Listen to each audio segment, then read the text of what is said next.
disa pyetje. Ku i ka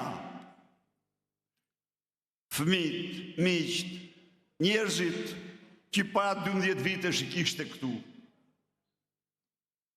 Sa prej tyre janë larguar nga malësia e madhe dhe Shqipëria në këto 12 vite? Të shtroj pyetjen, po pse u larguan këta? Çfarë i detyroi të largohen këta? Dhe çdo njeri prej nesh, çdo njeri prej jush, nuk mund gjej përgjigje tjetër veçse varfëria, papunësia. Këto janë shkaqet.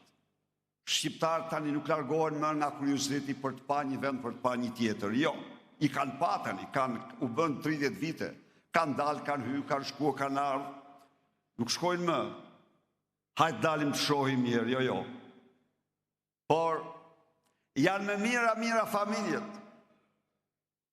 të cilat në sofrën e tyre nuk kanë me ushqim për të gjithë fëmijët e tyre, për të gjithë familjen, jo. Dhe detyrohen të thonë, shko djalë, shko vajzë, pash fatin, gjej fatin tëmë, se këtu kaq kemi. Sepse, fare thjesht, kjo qeveri, në vend se taksat, që mblidhte nga ju, t'i shpërndate me drejtësi, duke u kthyer një pjesë të mirë ju, në rroga, pensione, shërbime. Kjo qeveri i zhduk ato në mënyrën më të paimagjinueshme, si asnjë vend tjetër në Europë dhe në botë. 12 vjet më parë, pensionet dhe rrogat minimale në Malëzi ishin më të ulta se në Shqipëri. Sot, pensioni është 3 herë më i lartë se në Shqipëri në Malëzi. Po nga i dolen? Çfarë pasurie ka Malëzi më shumë se Shqipëria? Absolutisht asnjë të 5-ën, asnjë të 10-ën nuk e ka. Jo, por ka qeveri e cila taksat që mbledh, i ndan për rroga, i ndan për pensione, i ndan për shkolla, i ndan për shtetësi, për rrugë, dhe nuk i vjedh. Nuk i vjedh në këtë mënyrë. Pra, ku shkuam ne? Ne shkuam, unë të citosh sa të duash statistika, po disa janë më tronditëse. 18% e familjeve nuk u japin dot fëmijëve 3 vakte. 41% e familjeve nuk u japin dot ushqimin e duhur. Ku shkuam ne? Ne shkuam sot. Një pjesë e madhe e pensionistëve nuk marrin dot ilaçet.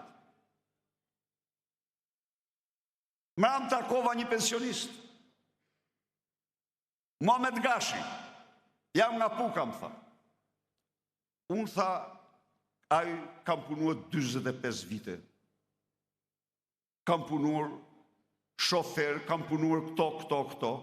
Dhe tani kam dalë me një pension 67.000 lekë. Tokat në Puk i kam marrë, por një pjesë ja fala kishës dhe bravo i qoftë, ndërtuar një kishë aty tha.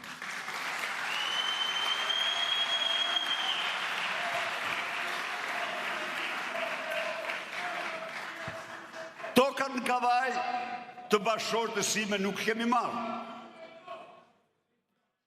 Tani tilam fjalimet dhe tilam filozofin, po ky njeri që ka punuar 46 vjetë dhe merë, të më falë për krahasimin, merë sa gjysma e pagës që Gjermania paguan për qenin në shtëpisë. 130 euro paguan. A ka çnjerëzim më të madhe se kjo? Pse kjo është mundësia? Jo, mor, kur nuk është mundësia kjo. Jo, kur. se kur erdhi punat e rrogat e larta, o miqtë e mi janë më të larta në Ballkan në Shqipëri. Rrogat e larta janë rrogë më të larta se kudo tjetër, të ministrave, të deputetëve, të gjykatëve, të presidentëve të tjerë e tjerë. Pa ata të cilët u përjashtuan ishin pensionistët. Këtë vit, janar, Edi Rama shtroi në tavolinë buxhetin 8 miliard euro. 8 miliard çdo euro takse paguar nga ju. Qeveria nuk prodhon as 100 dinar. 8 miliard euro. Dhe kur thot për pensionistët 16 milion. Atër më thoni mua, a ka cinizëm më të madh se ky? A ka shpërfillje më të madhe se kjo? Po çfarë i quhen ti këta njerëz? I konsideron ti njerëz? Dhe kur ne dërguam ligjin për të vendosur minimumin jetik 200 euro, e mbajtin parlament se votoj kur, deklaroj se kjo e zhyt në humnerë Shqipërinë. Unë jam këtu para jush, edhe ju lutem të trokisë, se unë do doja shumë të mos maja asnjë fjalim në përbitingje, po të shkojë trokisja në çdo derë, tek çdo shqiptar, tek çdo malsor, tek çdo malsore, dhe të ulemi të bisedojmë me te. Jo absolutisht. Nga ky 8 miliard që janë këtu në tavolinë, do të ndahen ato të cilat do hipen 200 euro çdo shqiptar, dhe nuk ka shqiptar që mund të marrë pension në 200 euro.